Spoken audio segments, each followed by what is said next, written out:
Hi, I'm Adam, and it's great to be part of this Curriculum Thinking Week and to share some of the work we've been doing at Future Academies with you today. My role is Trust Lead for Computer Science at Future Academies, and I'm going to talk to you about what we've been doing at our trust to improve student use of sentence level vocabulary in our lessons in and our computer science curriculum.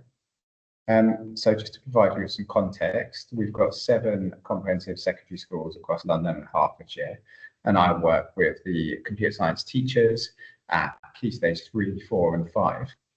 Now, our focus for the last year or two has been on a rollout of a Key Stage 3 curriculum and improving the retention of core knowledge for our students. And that's looked like through retrieval in do nows, and quizzing, through really clear and simplified teacher exposition, and through checking for understanding using cold call questioning, hinge questioning, and mini whiteboards, and really building up that student understanding of the core knowledge and students being able to recall the core knowledge. And so far that's been going really well. We've made some real progress there. Now, the problem is that we're facing now is our students are now at a point where they're able to recall lots of the core knowledge, and especially through their mini whiteboards and through simplified answers. However, many of our students struggle with applying that core knowledge to long answer questions, specifically when related to a context or a scenario. And I think this is a problem that many schools are facing in our subjects. We always see the use of sentence level vocabulary as kind of someone else's problem, and it's leading to our students struggling, especially when it comes to answering exam questions. So here's an example of the kind of questions that our students can answer well. So what are the advantages of solid state storage? What are the disadvantages of solid state storage? What are the advantages of magnetic storage? And our students love questions like that. They can answer them in really short answers on their mini whiteboards. They can recall lots of knowledge and they can feel like they're being really successful. However, they struggle with questions like this. Jane is building her own laptop. She wants to buy a physical storage device but doesn't know whether to choose solid state or magnetic. Describe the advantages and disadvantages of each, compare the 2 types and give a recommendation to Jane. As soon as it's put into a context or a scenario like this, our students really struggle. And this is a really common scenario here. For example, James has taught his year 10 class all of the core vocabulary in the spec, and the students have been successful in their do now quizzes, mini whiteboard answers, etc. However, in the AP2 exam, the students only do well in 1-mark questions and aren't anywhere near as successful as he'd hoped. And I think that's probably quite a common problem for lots of teachers. We think our students are very successful because they can recall lots of core knowledge, but they are only able to answer those short questions.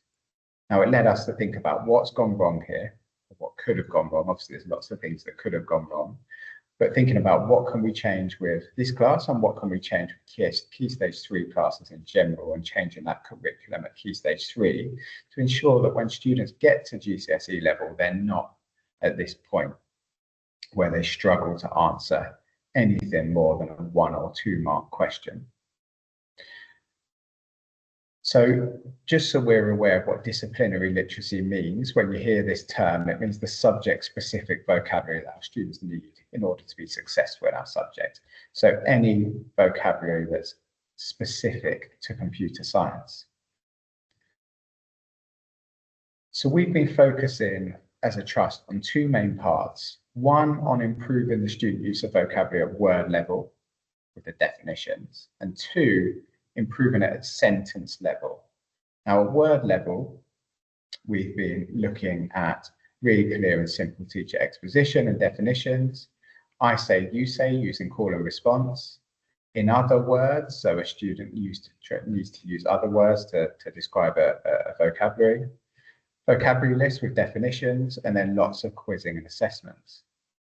And that's going well so far. Now, the struggle has been at sentence level. And what we're trying to introduce at the moment, and I'll show you some examples of this in a minute, is more contextual examples. So at sentence level, how does this fit into a context?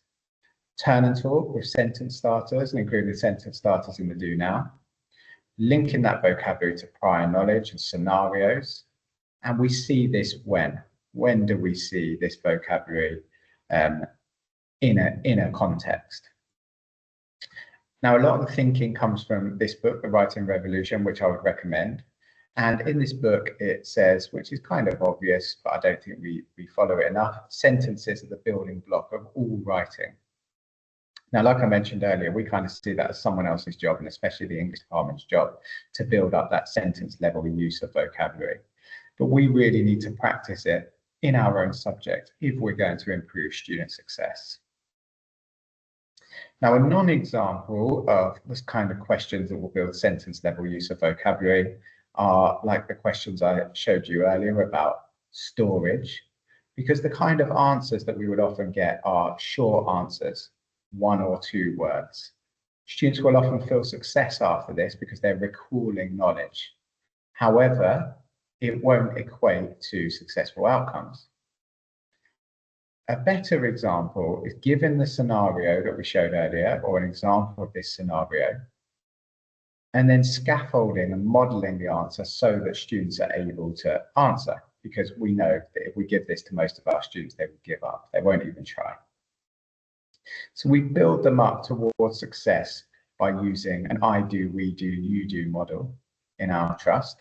So I do will be the teacher modeling how to start their answer. We do would then consist of teachers using sentence starters and asking students to build up their answers, before a you do, where students have to answer independently. And for a lower attaining group, this could be providing sentence starters, or for a higher attaining group, we wouldn't provide those sentence starters. We'd expect them to use the skills learned in the I do and the we do to apply the knowledge independently. So I'm going to show you some examples now of how we use this in our curriculum: long-term plans, medium-term plans, vocabulary lists, and lesson resources. And then I will provide you with these resources to spend a bit more time having a look at, because we're quite limited in the timing for this session. So in all of our long-term plans, these are the brief overview of what is included in every lesson, but they will include the core vocabulary from each lesson, so the teachers are super clear about what students need to know. Our medium-term plans will have some teacher guidance where it lists the tier 3 vocabulary that will be taught throughout the term, and the definitions that we want all teachers and students to follow. Each term, students are provided with a vocabulary list, but we've added an example sentence onto the vocabulary list. So rather than just having the term and the definition, the example sentence starts to prepare students for how they would use that vocabulary in a sentence.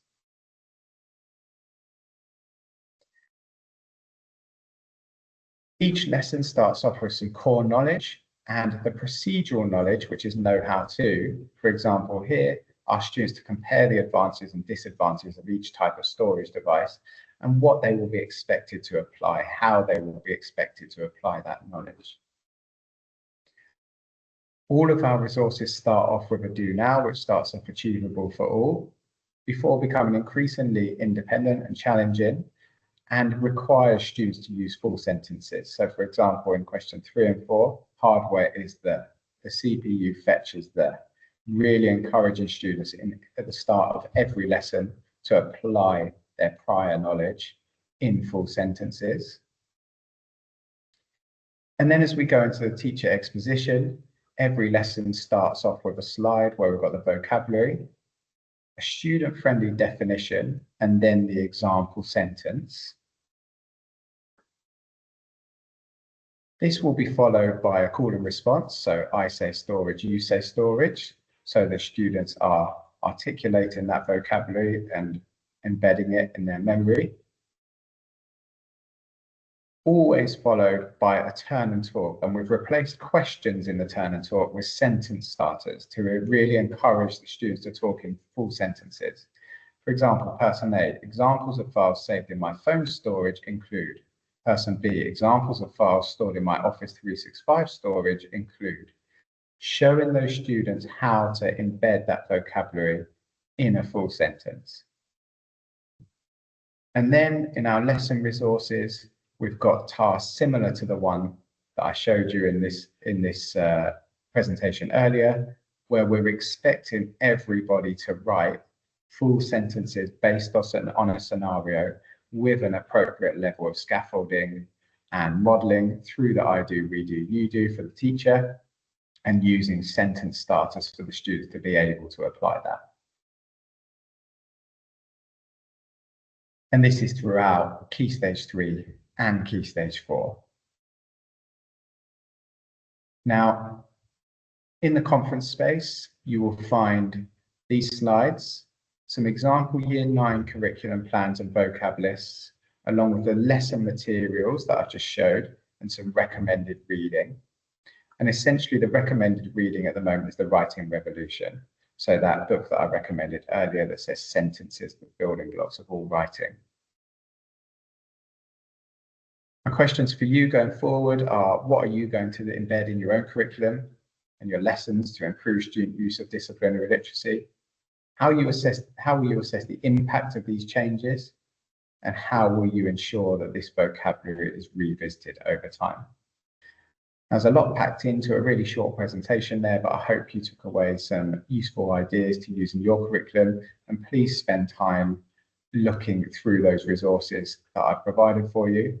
Please don't hesitate to contact me at any point, and I would always welcome people coming to visit us at Future Academies so we can show you how this works in our trust, as well as anything else that you might be interested in, and just to build up a network of computer science teachers, because as we know, we've often got small departments that can feel quite lonely. So please reach out and I'll be happy to help.